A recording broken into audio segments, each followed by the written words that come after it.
buenas noches, estimados amigos de Punto Crítico, su programa de análisis político, económico y social semanal a través de Onda Digital Perú y todos sus transmisores y asociados. Pues bien, estamos en un día, no en una semana, en un día complicado. Hoy estamos en vivo, 11 de octubre del 2022. Desde tempranas horas de la mañana han pasado muchos acontecimientos de tipo judicial y político que tienen implicancias de todas maneras, en uno u otro sentido, muy importantes para el futuro del gobierno del presidente Castillo y de la política en el Perú, del sistema político que tenemos en este momento. Voy a tratar de explicarlo muy sencillamente para que lo podamos entender. El Perú se rige por una constitución que rige desde el año 1993 y que está vigente, pero que ha tenido muchas modificaciones a lo largo de este tiempo y que ya no es exactamente la constitución que se aprobó en el 93, confirmada por un referéndum, y que en muchos aspectos ha sido positiva, en otros ha tenido que ser reformada y en algunos otros aspectos quizás habría que revisar y actualizarla. Muy bien, ¿qué dice el artículo 117 de la Constitución? En el capítulo cuarto referido al Poder Ejecutivo del título cuarto del Estado. El artículo 117, lo voy a leer textualmente, dice así: el presidente de la República solo puede ser acusado durante su periodo por traición a la patria o de impedir las elecciones presidenciales, parlamentarias, regionales o municipales, por disolver el Congreso, salvo en los casos previstos en el artículo 134 de la Constitución, y por impedir su reunión o funcionamiento o los del Jurado Nacional de Elecciones y otros organismos del sistema electoral. Entonces tenemos 4 razones por las cuales el presidente de la República en ejercicio puede ser acusado constitucionalmente. Según este artículo, el 117 de la Constitución, puede ser acusado por traición a la patria. No es el caso del presidente Castillo, por lo menos formalmente, ¿no? Por impedir elecciones presidenciales, regionales, etcétera, no, tampoco. Por disolver el Congreso por una fórmula que sea diferente al artículo 134, que permite disolverlo cuando 2 gabinetes consecutivos no tienen la confianza. Bueno, tampoco ha sucedido eso. Y por impedir el funcionamiento o reunión de los órganos electorales, tampoco ha pasado eso. ¿Esto qué quiere decir? Que tal cual en la Constitución, y esto se ha hecho para proteger a los presidentes, para que no se les esté acusando indebidamente, el artículo 117, por lo menos hasta este momento, blinda al presidente Castillo de una acusación constitucional. Ese es un tema, hay que tenerlo en cuenta. Por otro lado, la Constitución permite la censura al presidente de la República, ¿no? Que es otro camino, ¿no? La censura al presidente de la República es un camino que implica necesariamente la situación en la cual, dice así, esta vez el artículo 113, no es censura, es vacancia. La palabra censura es para los ministros y gabinetes. La presidencia de la República vaca por 1. Muerte del presidente. No es el caso. 2. Su permanente incapacidad moral o física declarada por el Congreso. Esto podría ser el caso. De hecho, fue el punto que se utilizó para vacar a Vizcarra y es el punto que se hubiera utilizado para vacar a PPK si es que PPK, para evitar esto, no hubiera renunciado. 3. Aceptación de su renuncia por el Congreso. 4. Salir del territorio nacional sin permiso del Congreso o no regresar a él dentro del plazo fijado. Y 5. Destitución tras haber sido sancionado por alguna de las infracciones del artículo 117. A ver, primero, muerte no es. Segundo, permanente incapacidad moral o física declarada por el Congreso, puede ser. Pero esto requiere, según una interpretación del Tribunal Constitucional y del reglamento del Congreso actual, 87 de 130 votos. Tiene que tener por lo menos 87 votos aprobatorios la vacancia por incapacidad moral. Y esa vacancia por incapacidad moral ya se ha intentado en 2 oportunidades con el presidente Castillo y no se han conseguido los votos. 3, aceptación de su renuncia por el Congreso. Evidentemente, el presidente Castillo no tiene ninguna intención de renunciar. Ese sería el camino más fácil. 4, salir del territorio nacional sin permiso del Congreso. No lo ha hecho, no creo que lo haga. Y 5, destitución de acuerdo al artículo 117, que ya expliqué hace un momento, solo se da por 4 causales, ninguna de las cuales es atribuible al presidente Castillo. Entonces, resumiendo, de acuerdo a la Constitución y siguiendo estrictamente lo que dice la Carta Magna y lo que dicen los procedimientos vigentes, la única posibilidad sería que el presidente de la República sea vacado por incapacidad moral y se alcance los 87 votos que hasta el momento no se han alcanzado. Y en cuanto a su acusación constitucional invocando el 117, pues no hay forma aparentemente de hacerlo porque no están ninguno de los temas estipulados en el 117 comprendidos, por lo menos es lo que sabemos, en la acusación constitucional que tendría que ser referida al 117 que ha realizado la fiscal de la Nación el día de hoy. Ante el Congreso de la República ha acusado constitucionalmente al presidente de la República, a 2 exministros y no sé a qué personas más, a quienes más, para que el Congreso evalúe el tratamiento del caso. A ver, ¿qué dice la Constitución también con respecto al presidente de la República? Dice que el presidente de la República no se le puede, digamos, juzgar, sancionar, ¿no? Durante su mandato, sino después. No dice que no se le puede investigar. Por eso es que la fiscal de la Nación ha iniciado 5 o 6 investigaciones fiscales con respecto al presidente Castillo y otras personas por supuesta organización criminal y otros delitos, otros supuestos delitos más. Entonces, hasta este momento estamos dentro de las reglas constitucionales. El Ministerio Público está haciendo lo que puede hacer y el Congreso ha intentado hacer lo que puede hacer, pero no lo ha conseguido todavía, digamos, el tema de la vacancia. ¿Qué ha hecho hoy día la fiscal de la Nación en horas de la tarde? Ha presentado al Congreso una denuncia constitucional cuyo texto no lo tenemos todavía, no lo hemos leído, pero seguramente en el transcurso de las horas lo podremos ver. Claramente, mirando de una manera, digamos, todavía superficial, no parece haber en esa acusación constitucional los puntos concretos que pide el artículo 117. Pero sí podría haber, ojo con esto, sí podría haber unos argumentos tan contundentes que demuestren, revelen que efectivamente el presidente de la República está involucrado en estos hechos delictivos que se le imputan, porque hay declaraciones de personas muy allegadas que están actuando como testigos claves y como colaboradores eficaces, porque hay pruebas de manejo de dinero, de llamadas, de comunicaciones y otras cosas más. Y entonces, lo que podría sí ocurrir es que el Congreso, conociendo esta investigación con los elementos que ha planteado la fiscal de la Nación, pudiera reconsiderar el tema no de la acusación constitucional, sino de la vacancia, y mirar ahí nuevamente la posibilidad de alcanzar los 87 votos. Ahora bien, ¿cómo alcanzar los 87 votos? En la última intento, han habido 2, se logró, me parece, cerca de los 60 y tantos votos. Han faltado 20, ¿no? Y eso no parecía, por lo menos hasta hoy día, posible de conseguir. Pero ha pasado en el transcurso de la mañana otro hecho político que hay que mirarlo en conjunto, ¿no?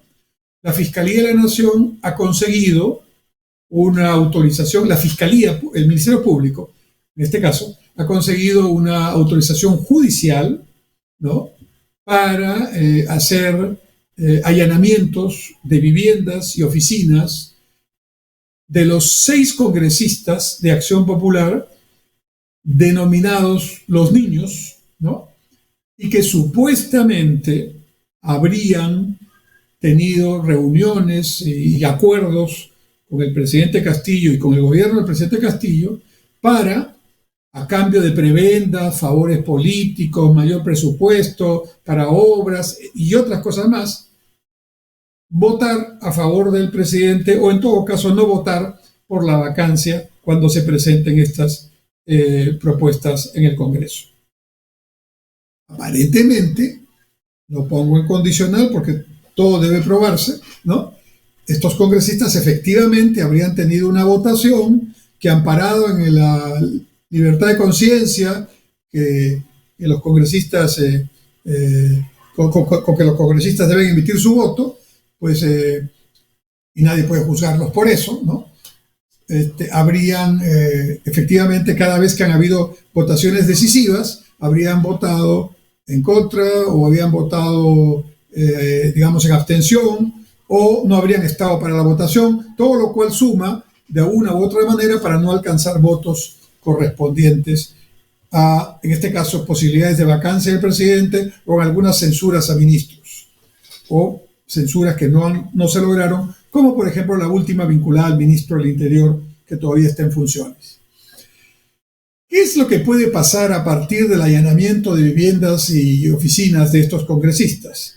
El siguiente paso puede ser que la investigación avance y que el Ministerio Público tenga pruebas muy concretas vinculadas a estos congresistas y, como consecuencia de eso, aunque el presidente todavía está blindado, digamos, desde el punto de vista de la acusación constitucional, podría darse el caso de que el Ministerio Público avance en las investigaciones de estos congresistas que por delitos comunes no están blindados, ¿no?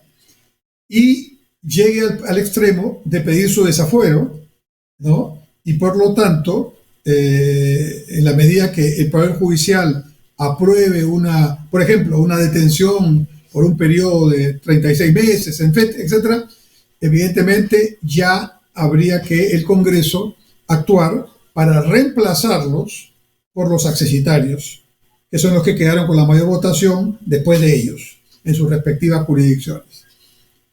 Pero aquí, digamos, más allá de esta hipotética situación que estoy planteando, que hasta ayer no estaba en juego, me parece que hay un mensaje al Congreso y a los congresistas.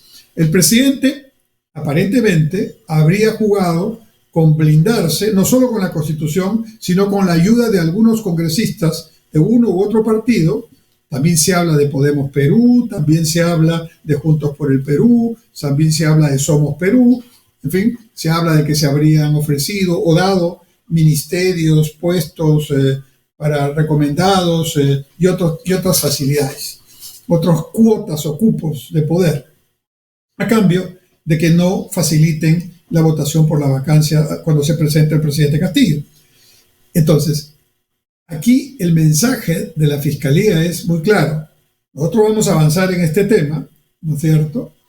Mientras tanto, ya el Congreso está en conocimiento de la gravedad, supuestamente, de las imputaciones que están haciéndosele al presidente y que, de acuerdo a la Constitución, habría que esperar hasta el 2026 para que recién se haga la investigación ya preparatoria y el juicio propiamente, ¿no? En cuyo caso ya de repente el presidente para esa fecha, antes de terminar su mandato, ya se asiló en alguna embajada, ya pidió asilo político, claramente, ¿no? Entonces, aquí el tema es no tanto jurídico y constitucional, también es político. Yo diría que principalmente político. Entonces, ¿cuál es el mensaje para el Congreso en este momento? Aquellos congresistas, los mismos 6 mencionados, aunque se dice que hay otros más, se habla de 12, se habla de 20, ya no sé cuál será el número exacto, ¿no? Que han tenido estas mismas reuniones con el presidente, se habla incluso de nombres de algunos de ellos, que son de otros partidos, no solo de Acción Popular. Hay congresistas y hay congresistas hombres y mujeres en las imputaciones que se están corriendo por las redes, y que a veces esos son datos falsos, pero a veces dan en lo correcto. De hecho, esta imputación a los 6 congresistas de Acción Popular viene desde declaraciones de una testigo protegida, ¿no? Que dio detalles y que seguramente han sido corroborados, no lo sabemos, pero el Ministerio Público es el que tiene, digamos, esa posibilidad, y a quien tiene que convencer es al juez para que dé estas autorizaciones. Y claro está, si el juez ha dado autorizaciones para allanamientos de este tipo, que el día de hoy se han producido en todo el país, porque algunos de los congresistas viven en provincias o tienen su sede en provincias, entonces han allanado las viviendas en provincias, las viviendas donde están acá y sus oficinas, ¿no? Y de repente se viene un segundo grupo de congresistas a los cuales se le va a hacer lo mismo. Entonces ya el mensaje a los congresistas es: cuidado, si alguno estuviera en estas circunstancias de blindar al presidente a cambio de algo ilegal, de algo irregular, la fiscalía está detrás y no va a tener ningún escrúpulo, ningún temor en hacer las denuncias o las investigaciones que correspondan. Así que los congresistas, creo yo, a partir de ahora, de varios partidos, sobre todo los partidos que no son el partido, digamos, magisterial, que sería la bancada más cercana al presidente, ¿no? La propia bancada de Perú Libre, que yo no sé si es bancada oficial en este momento, porque han tenido una derrota tan contundente en las elecciones que tendrían que mirar bien cuál es su actuación política de aquí en adelante, porque seguir defendiendo al presidente Castillo puede significar un golpe mucho más estructural y contundente al que han recibido ahora en las elecciones recientes de gobiernos regionales y municipales, donde han tenido muy pocos candidatos ganadores en algunos distritos, pero bueno, antes, por ejemplo, tenían la región Junín tomada prácticamente. Perú Libre ha gobernado ahí por décadas y han perdido en casi todos los lugares, ¿no? Entonces, evidentemente, eso indica que la población ubica al lápiz, que es el símbolo de Perú Libre, como el partido de Castillo. No importa si Castillo ya no está en el partido, como de hecho ya no está, pero la carga siempre la va a llevar el partido con el cual llegó el candidato que se convirtió en presidente. Entonces aquí hay muchas cosas que pueden pasar. Repito, nada se puede hacer quebrando esta Constitución, porque esta es la garantía de que la democracia siga funcionando y las libertades sigan funcionando. Pero espero haberme hecho entender, si bien es cierto que la Constitución claramente no parece estar dando ningún elemento como para que se aplique directamente al presidente Castillo hoy, ¿no? Dentro de 5 años, dentro de 4 años y medio, con seguridad. Pero hoy, así como estaban los hechos hasta ayer, no parece. Sin embargo, si la acusación presentada hoy por la fiscal de la Nación es una acusación contundente, es una acusación que tiene elementos que empiezan a socializarse, los medios de comunicación ya lo sabrán pronto, ¿no? De hecho, la Comisión de Acusaciones Constitucionales está revisando el tema, tienen que hablar los especialistas, los constitucionalistas, los especialistas en estos temas parlamentarios, en la interpretación del reglamento y todo esto. Si ellos encuentran que ahí de repente hay un camino, bueno, en este momento no lo sabemos, parece que no habría, por lo menos para el presidente, momentáneamente. Para otras personas sí, para los exministros de todas maneras, ¿no? Y para los funcionarios, por supuesto, ellos no tienen ningún tipo de inmunidad, de blindaje en este momento. Pero, repito, el tema no es ese. Yo creo que por ahí va el asunto, ¿no? Vamos a hablarlo en términos futbolísticos, ¿no?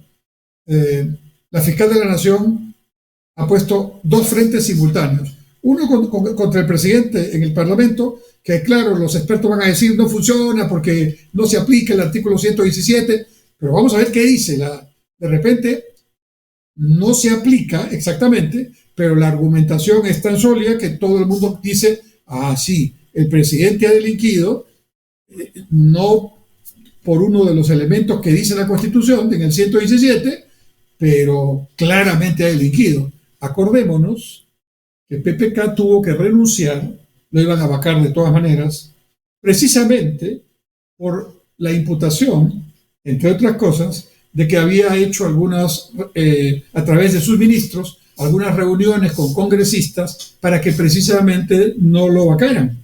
y de hecho una solicitud de vacancia a PPK fracasó, y en la segunda, ya antes de que ocurriera, PPK renunció. Acuérdense que fue un tema similar, en el sentido que había algunos congresistas que a cambio de sus votos estaban supuestamente siendo facilitados con ciertos proyectos y ciertos temas complicados, porque son delitos, ¿no? Podrían ser delitos. En el caso de Vizcarra, acuérdense que también se le hizo la vacancia por incapacidad moral permanente, pero acuérdense que aparte de los temas de cuando fue gobernador de Moquegua, había también unos temas de obstrucción a la justicia, alteración de las entradas a Palacio para algunas personas que habían ido. ¿Se acuerdan de esas llamadas telefónicas donde habían estas constataciones de la voz del presidente, etcétera? De manera que no estamos en un tema tan alejado, por el contrario, creo yo, sinceramente, que en el caso del presidente Castillo hay ahora más elementos que los que tenía el presidente Vizcarra o el presidente Kuczynski en su momento. Lo digo ya por lo que se conoce públicamente, ¿no?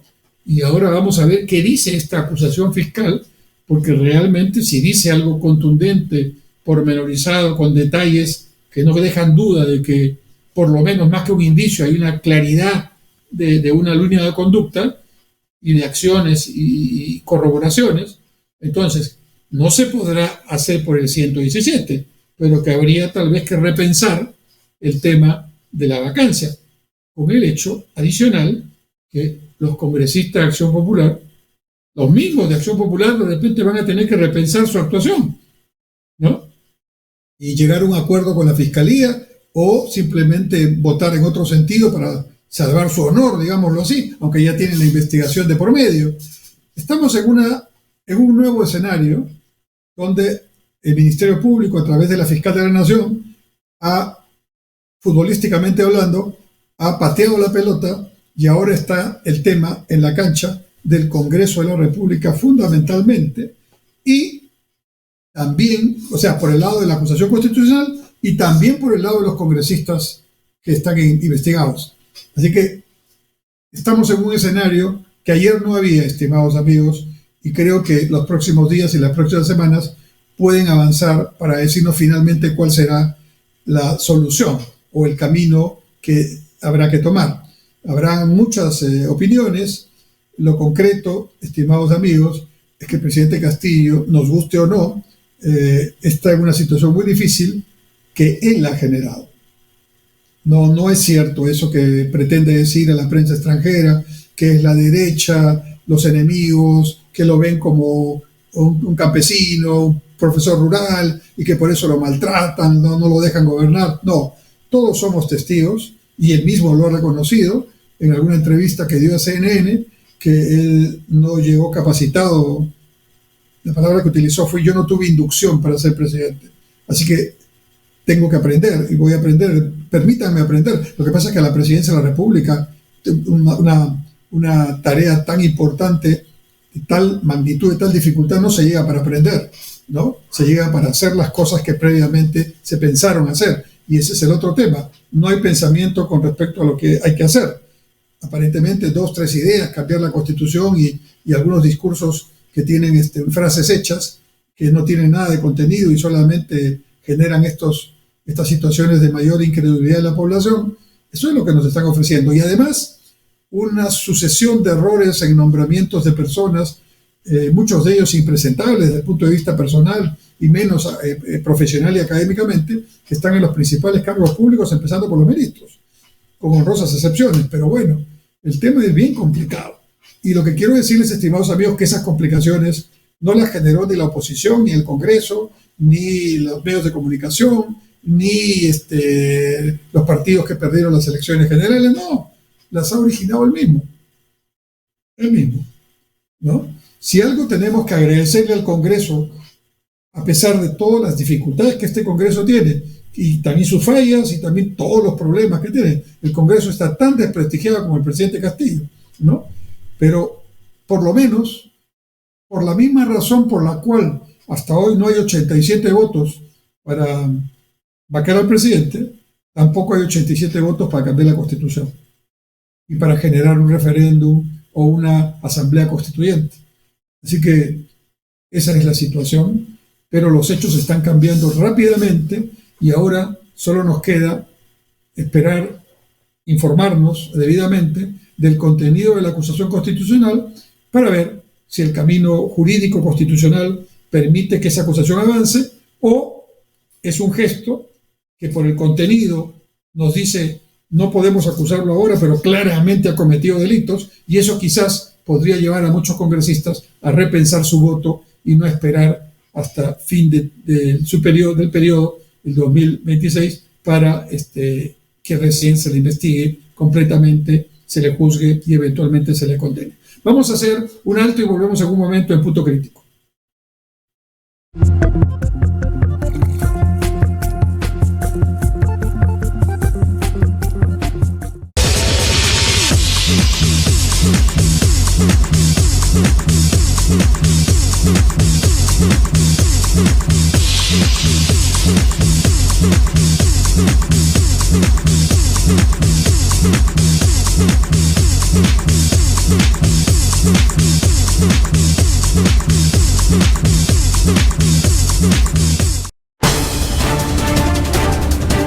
Miércoles a las 9 de la noche los espero en Lapsus por Onda Digital Perú para que sepas la verdad, para que te enteres lo que realmente debes saber y para que no te dejes engañar por otros que siempre mienten o engañan a la población. Lapsus, Onda Digital Perú, miércoles 9 de la noche.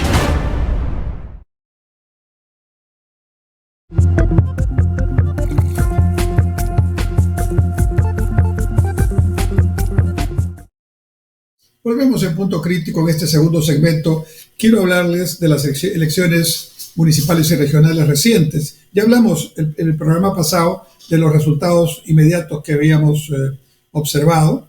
Siguen resolviéndose las impugnaciones y otro tipo de temas absolutamente procedimentales y burocráticos, pero ya los datos son concretos. Los ganadores que han sido ya conocidos serán proclamados antes de que termine el año. Lamentablemente, el sistema demora en proclamarlo porque se generan pues una serie de procedimientos y los órganos electorales, la verdad que no lo están haciendo tan bien. No es la primera vez, con celeridad. También son muchos los lugares del Perú. Entonces, yo calculo que en diciembre recién ya tendremos todo el cuadro completo. Y digo que es lamentable porque si esto fuera más rápido, entonces estas autoridades electas ya podrían empezar a hacer trámites, a hacer gestiones directamente, ya pensando en empezar a trabajar el 1 o el 2 de enero con toda eficacia, ¿no? Pero bueno, los tiempos son así en el Perú. Todavía tenemos estos espacios muertos, ¿no? Estos tiempos muertos, ¿no? Es como si tuviéramos una carrera de postas. El corredor del mismo equipo le va a entregar el testimonio, que es el palito que le entrega, ¿no es cierto?, a su compañero que va a seguir corriendo, pero el compañero que va a recibir el testimonio sigue corriendo, o sea, corre, no lo espera parado, ¿no? Y el que va a entregar, corre también. No, aquí tenemos a los alcaldes y gobernadores que ya se van el 31 de diciembre, ya preparando sus maletas, viendo sus últimos, ya, por cierto, es común que casi todos empiezan a hacer obras en el último tiempo de su mandato, ¿no? Ya seguramente ordenando sus papeles. Ya estamos prácticamente de salida, y cuando un gobernante está de salida, ni los propios funcionarios que fueron llevados por ellos ya los obedecen, ¿no? Ya empiezan a pensar quién será el otro, a ver si me quedo, ¿no? O me tengo que ir. Es natural y es humano, porque en nuestro país, estimados amigos, no hay políticas de Estado. Solo hay políticas, cuando hay políticas, porque a veces también no hay políticas de gobierno, ¿no? Eso lo diría para el gobierno nacional en este momento, que lidera Castillo, ¿no? Bueno, lidera es una forma de decirlo, que preside Castillo, porque no lidera. Un líder tiene que tener conducción, visión, tiene que tener propuestas, tiene que saber conducir, tiene que saber delegar, tiene que saber elegir al equipo que lo va a acompañar. Y el arte del liderazgo, entre otras cosas, exige que el líder se rodee de personas que saben tanto o más que él o ella, ¿no? Pero el presidente insiste en rodearse de personas que saben tanto o menos que él, ¿no? Y ya eso es mucho decir, por lo que ustedes entenderán. Bueno, ya tenemos algunas cifras. Bueno, ¿y qué significan que no hay políticas de Estado? Entonces, las obras que sirven a la ciudadanía, que las hizo el gobernante X, el alcalde X, ¿no? El presidente X, ¿no?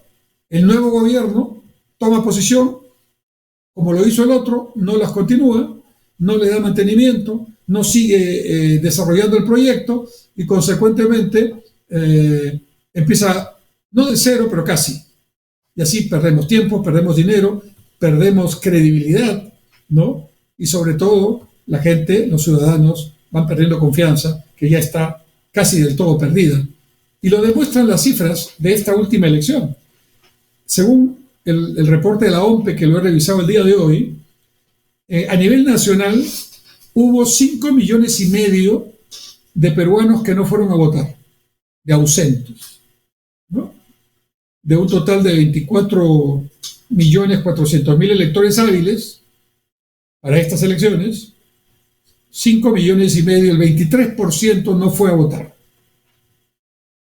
Si a eso le agregamos los votos viciados, en blanco, nulos, debe haber un 30% de la población hábil para votar que o no ejerció su voto o lo ha hecho al propósito mal. Entonces, aquí tenemos un primer problema. Esta ausencia es una ausencia preocupante. Va a nivel nacional entre el 20 y el 25%, en La Libertad fue 25%, en Lima fue 22%, pero de ese 22%, ¿saben dónde ha sido la mayor ausencia? En los distritos de clase media y clase alta. San Isidro, San Borja, Miraflores, Surco, todos estos distritos han tenido un ausentismo mayor que el promedio provincial, distrital y nacional. ¿Qué significan estas cifras, estimados amigos? Es muy preocupante. Hay un gran porcentaje de peruanos que hace un tiempo, ya se vio también en las elecciones nacionales del año pasado, que hace un tiempo ya tiraron la toalla. No les interesa la política, no les interesa quién va a salir, no les interesa ir a votar, prefieren pagar su multa, ¿no? Y simplemente cuando les hablan de política, cambian de canal o cambian de conversación porque hay tal desilusión y desconfianza que, en este caso, casi 6 millones o casi 7 millones con los votos viciados, blancos, etcétera, no han elegido efectivamente. Ahora, ¿qué pasa con esa votación? Digamos, si alguien lo hace así por protestar o simplemente no me interesa, le dan el voto precisamente a alguien que seguramente no hubieran querido que salga. Eso pasó con Castillo. ¿Por qué? Porque la ley electoral dice que para establecer quién gana o cuáles son las posiciones de los diferentes candidatos, se restan los votos, los ausentes no cuentan, se restan de los votos emitidos, ¿no? Se restan los votos blancos y nulos. De manera tal que el 100% de los que fueron a votar no es el 100% sobre el que se sacan los porcentajes de cada candidato, sino la diferencia entre ese 100% y los votos blancos y nulos. Por lo tanto, si no se va a votar, se vota en blanco, se vota viciado, se le sube el porcentaje a todos, pero principalmente a los que están arriba.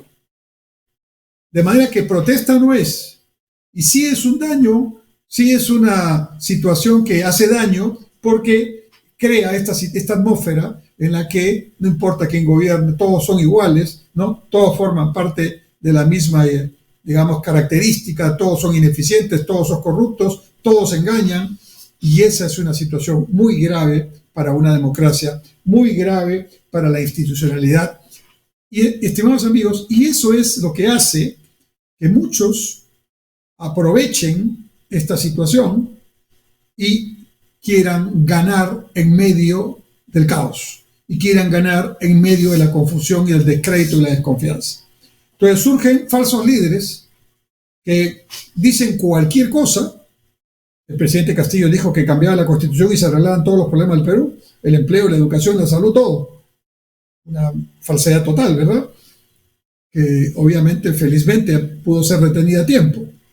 Pero ahora hay otros personajes que intentan ser candidatos presidenciales cuando haya una elección nuevamente nacional y tienen afirmaciones de igual estilo, ¿no? Totalmente irresponsables, sin el menor estudio de la realidad, sin la menor consideración a que hay temas que hay que apoyar, ¿no? Que se están haciendo aún dentro de gobiernos que no son de la simpatía de uno. Uno tiene que saber diferenciar la simpatía política con la necesidad de la gente.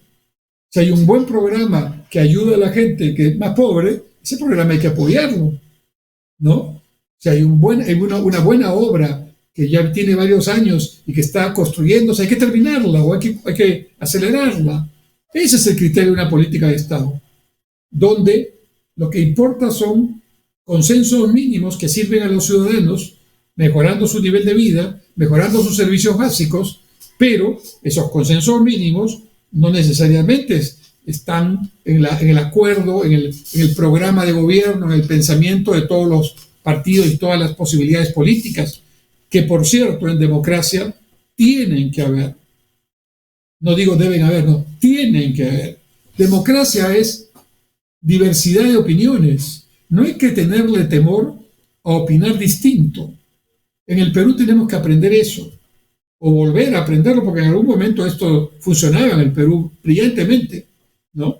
Hay que aprender nuevamente o reaprender a respetarnos, aun cuando tenemos diferentes opiniones sobre un tema. No somos enemigos por tener una diferente opinión. No debemos considerarnos inevitablemente antónimos, opositores, no totalmente al otro extremo. Seguramente lo estamos, pero seguramente también hay puntos en los que podemos coincidir, ¿no? Por ejemplo, la Universidad de Harvard, que es la universidad más prestigiada en términos de escuelas de negocios y de líderes en el mundo, tiene una escuela de negociaciones que se conoce como la Escuela de Negociaciones de Harvard o la Estrategia de Negociaciones de Harvard, donde profesores como Roger Fisher y otros más, que han sido sus discípulos, han creado una suerte de teoría de la negociación en la que, a pesar de existir posiciones muy diferentes, antagónicas y hasta conflictivas al punto de llevar a un conflicto bélico, pueden encontrar puntos de interés o intereses comunes. Es lo que se llama la negociación basada en intereses y no en posiciones. Ejemplo, voy a hacerlo con el fútbol. Dos equipos tradicionalmente rivales, Universitario de Deportes, Alianza Lima. Hay, por supuesto, quienes me están viendo y escuchando, hinchas seguramente del Cristal, del Cienciano. Podría ser el ejemplo con ellos también, pero lo voy a hacer con los que tienen, creo yo, la mayor cantidad de aficionados como hinchas, hace muchísimos años. Muy bien. Son adversarios en la cancha, pero a veces se confunde eso y se termina en unas trifulcas, en unas peleas callejeras, ya llegando incluso a temas de delincuencia, ¿no? A la violencia.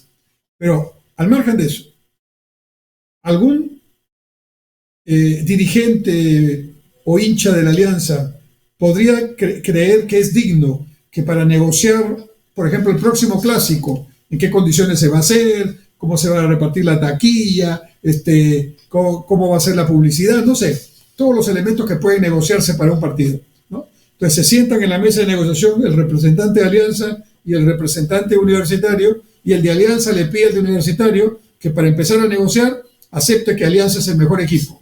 Eso nunca lo va a hacer el de la U, y viceversa tampoco lo va a hacer el de la Alianza. Eso sería imposible de plantearse como acuerdo. No habrá acuerdo ahí. ¿Por qué? Porque estamos, digamos, tocando los temas sensibles de las posiciones no negociables de cada quien. Y eso hay que respetarlo. Pero ¿dónde viene el tema? si nos quedamos en las posiciones que son alejadas y siempre estarán alejadas o serán contradictorias entre sí, entonces nunca va a haber acuerdo, nunca se va a poder hacer nada. Y la vida no es así. En la vida no se trabaja en los extremos, se trabaja en el centro. Así que de alguna manera, el negociador de universitario y el negociador de alianza tendrán que juntarse en la mesa y ponerse de acuerdo en algunos temas que los de Harvard llaman intereses comunes. Por ejemplo, ¿sería común que el espectáculo del clásico sea un espectáculo futbolísticamente de alto nivel? Digo, ahí tiene un punto de acuerdo. Entonces podemos ver qué podemos hacer para que sea un espectáculo perfecto, ¿no? ¿Qué podemos hacer para bajar o prohibir o impedir que haya violencia en los estadios? ¿Qué podemos hacer para promover que la familia, incluida esposas, madres, abuelos, niños, como antes, vayan al estadio felices sin temor a que les caiga una piedra o termine en un accidente, ¿no? ¿Y qué podemos hacer para que los estadios se llenen? Ahí ya he mencionado 4 elementos que son comunes, no resquebrajan el que uno sea de alianza y el otro universitario, pero sí pueden en conjunto contribuir a intereses comunes que ambos están interesados en lograr. Es un ejemplo muy sencillo de cómo el Perú tiene que buscar hacer las cosas. Si alguien tiene la posición política X y el otro la posición Y, bueno, sentarse a conversar no es ningún problema, o no debería serlo. Ahora, ¿qué sí me parece es inadecuado? Que uno tenga la posición X y el otro la posición Y, pero el de la posición Y no tiene sus argumentos fundamentados, no le interesa escuchar datos, no le interesa que le cuenten casos, no. Él tiene un pensamiento y si su pensamiento no se repite, un pensamiento único, entonces nadie que no tenga ese pensamiento es respetable y nadie vale la pena.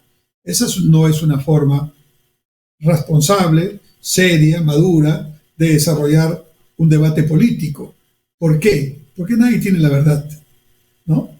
Entonces, cuando hay políticas de Estado, estimados amigos, cuando hay políticas de Estado, lo que ocurre es que esas políticas se mantienen, como las mantiene Estados Unidos, Alemania o Israel, o estos países que tienen democracias hace muchos años, cambian los partidos, entra uno, sale el otro vuelve a entrar y van turnándose, pero en lo esencial, por ejemplo, en su política exterior, una sola posición. Nadie va a salir, solo los peruanos, el presidente Castillo ha sido uno de ellos, cometemos ese error, salimos fuera de nuestro país a hablar mal del país. Eso no puede ser.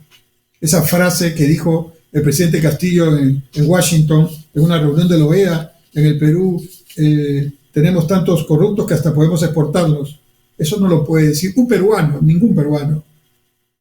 Aunque fuera cierto, que no lo es, hay corrupción, pero el gran porcentaje de la población no es corrupta, ¿no? La gran mayoría no es corrupta. Entonces, por los corruptos, todos los peruanos somos corruptos. No, pues, ¿no?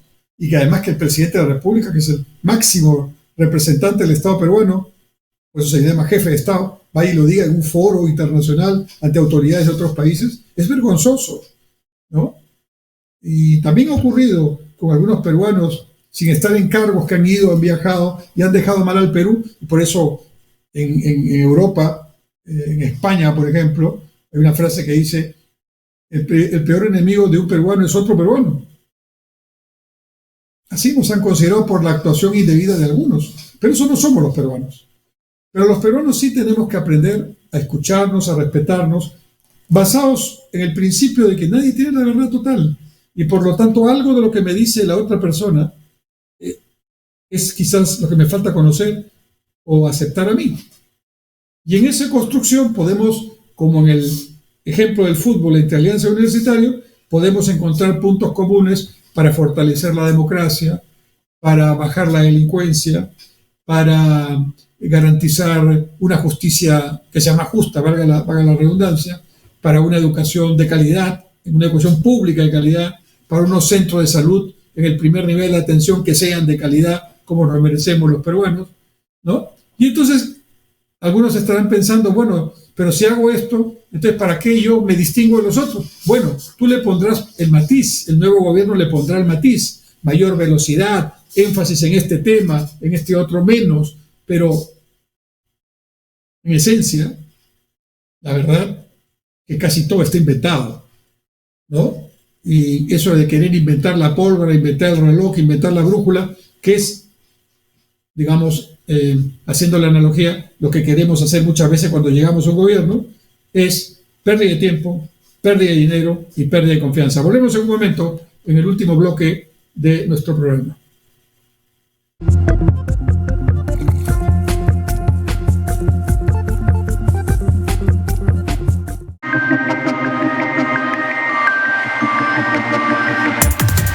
Soy Vania Dongo y conmigo entrevistaremos a expertos en gestión pública de todo el Perú. Ellos compartirán con nosotros sus experiencias, anécdotas, su visión y también los problemas que hay para poder llegar al Perú que todos deseamos. Acompáñame en este programa Ruta Perú todos los martes a las 8 de la noche aquí en Onda Digital Perú.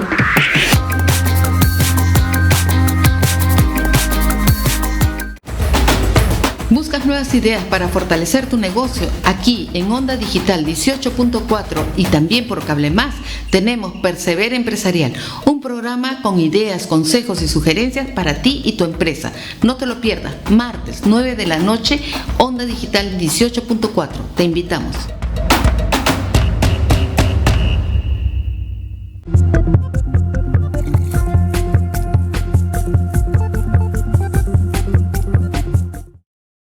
Ingresamos, estimados amigos, al tercer y último bloque de Punto Crítico, su programa de análisis semanal, que hoy está tocando, como era de esperar, el tema político, porque es un día de noticias políticas y hay que explicarlas, hay que reflexionarlas conjuntamente para un poco también hacer docencia, ¿no?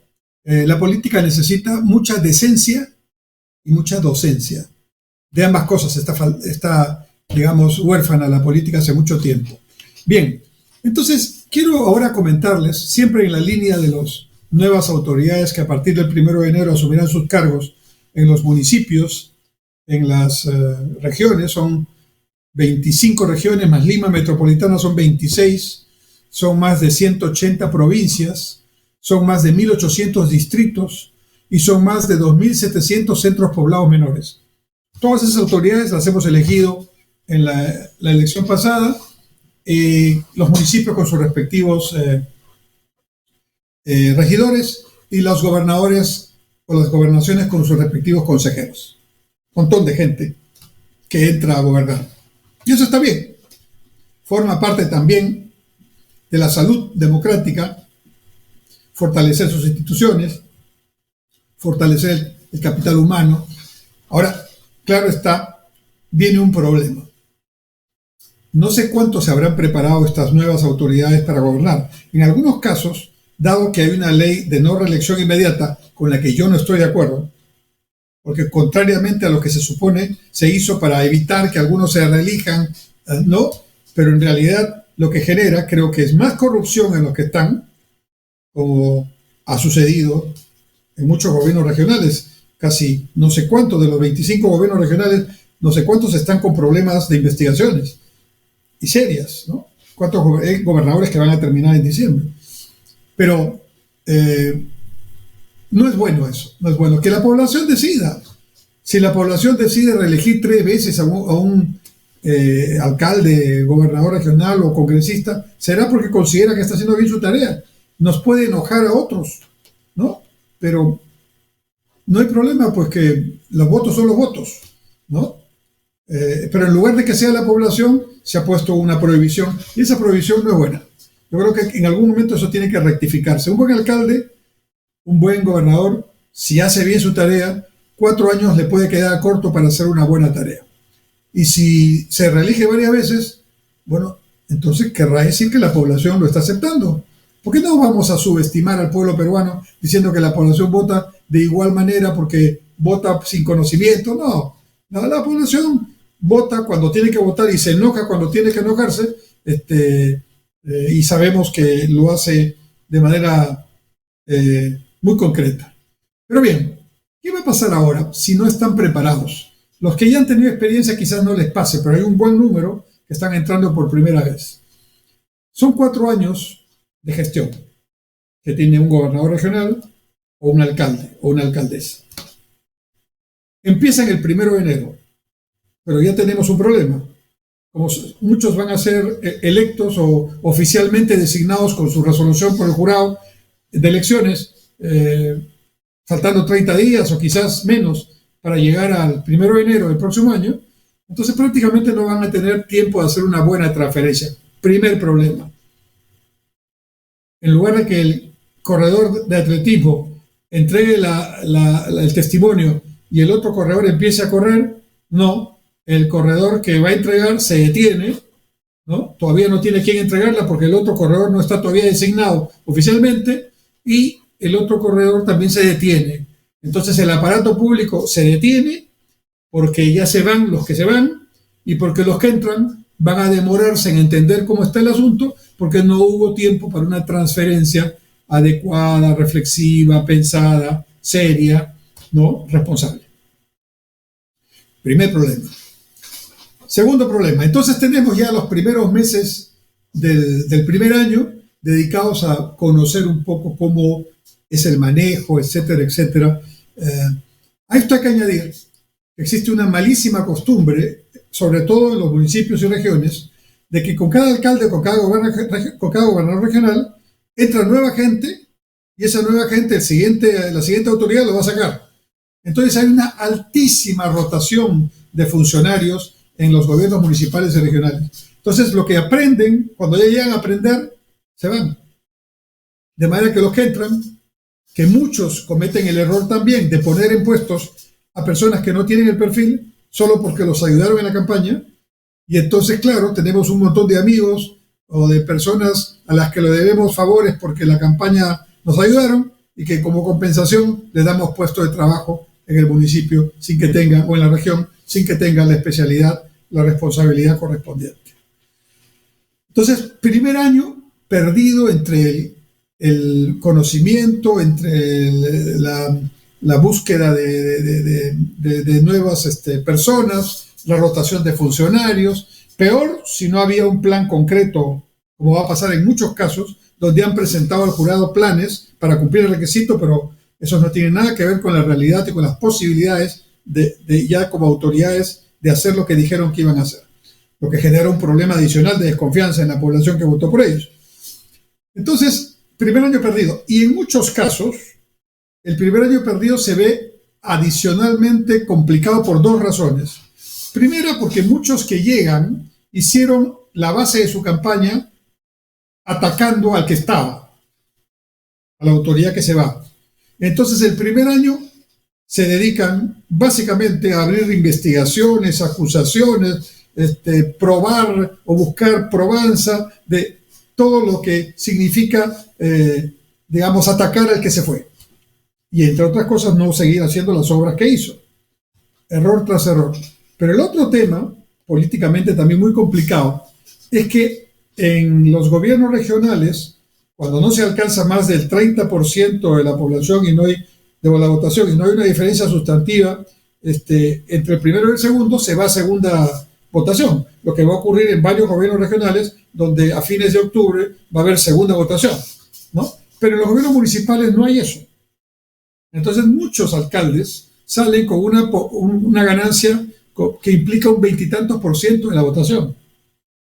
Y los otros se quedan ahí con 18, con 20, 18, 15, tampoco están lejos. Entonces, los consejos regionales o los consejos municipales están muy partidos. O sea, los alcaldes no ganan con 40, con 50%. Hay excepciones, por supuesto, sino están partidos. Entonces tienen dificultad para lograr su objetivo. Entonces, ¿qué hacen las autoridades para salirse de ese problema de gobernar con divisiones que obstaculicen el trabajo? Empiezan a repartir obras o tareas para que todos sientan que tienen algo del poder. Y allí, en lugar de hacer esto técnicamente para cerrar las brechas, por ejemplo, de agua, saneamiento, de titulación, de infraestructura, de educación, de salud, se empiezan a repartir los proyectos en base a intereses de cada uno de los regidores o consejeros. Pero pasa también otro tema. El que perdió, que tiene sus regidores ahí en el municipio, pero no salió, entonces empieza el primer año a conseguir las firmas, sin que haya pasado nada negativo, a conseguir las firmas para intentar revocarlo al alcalde o a la alcaldesa que salió elegida.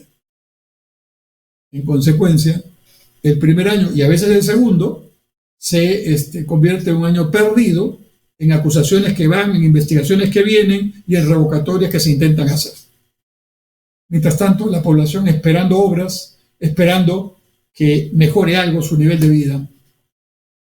Mientras tanto, los recursos presupuestales que llegan no se pueden ejecutar o por falta de conocimiento, por falta de personal o por pérdida de tiempo en estos temas. Llegamos al segundo año. Ahí el alcalde dice, bueno, ya hicimos lo que prometimos, ya acusamos al anterior, y etcétera, ya ahora dediquémonos a trabajar un poco. Entonces alguien le dice, señor alcalde, señora alcaldesa, para poder hacer las obras, que es lo que la gente quiere, primero hay que hacer los estudios. No hay obras sin estudio. Sería una tremenda irresponsabilidad, ¿verdad? Y los estudios tienen lo que se llama el ciclo del proyecto. Empiezan con un perfil que tiene poca ingeniería, después una prefactibilidad, eso se llama los estudios de preinversión, la factibilidad, y después el estudio definitivo expediente técnico. ¿Cuál es la diferencia entre el perfil y el expediente técnico? El nivel de ingeniería de detalle, que en el expediente técnico ya es el total. ¿Cuánto demora hacer un estudio bien hecho? Con concurso público, porque no lo puedes a dedo entregar, concurso público, más o menos bien hecho, entre 8 meses, 9 meses y un año. Segundo año, haciendo los estudios. Si es que no hay problemas, ya tenemos los estudios a fin del segundo año. Pero a veces hay problemas, los que hacen los estudios no hacen buenos estudios y termina perdiéndose el segundo año. Supongamos que no pase eso, ya pasaron 2 de los 4 años. Tercer año, ahora ya terminaron los estudios, ya podemos pedir la priorización, ¿no? Ya podemos pedir la factibilidad del proyecto, el presupuesto al Ministerio de Economía y Finanzas, ¿no? Y ya podemos negociar con el gobierno regional que se haga esta obra. Muy bien, tercer año, recién se va a hacer el concurso para la obra, si es que está en el presupuesto. Tercer año, la población todavía no ve obra. Se hace el concurso y sale bien, el concurso termina adjudicando la obra a alguien que lo va a hacer, pero recién lo puede hacer al final del tercer año. Y empieza la obra, que va a durar unos meses, tal vez un año. O sea que la obra física, que se debió empezar desde el principio y rápidamente, recién, en el mejor de los casos, estará terminándose a fin del periodo. Por eso es que hay una gran cantidad de alcaldes, gran cantidad de gobernadores, que todo lo quieren hacer entre los últimos meses del cuarto año, porque perdieron 3 años de su periodo. Y cuando quieren recuperar el tiempo, ya es imposible. ¿Qué les parece? Esa es un poco la historia de estos temas. Con algo de experiencia lo decimos. Seguiremos hablando de estos puntos, pero sobre todo, esperemos, en la próxima semana podamos hablar ya de estos elementos que comenté en el primer bloque, de los acontecimientos políticos y jurídicos, judiciales de hoy día, que sin duda creo que marcan un cambio cualitativo en lo que pasará en el escenario político en las próximas semanas. Mientras tanto, que tengan buena salud y hasta entonces, Dios mediante, nos vemos el próximo martes en este su programa Punto Crítico. Buenas noches.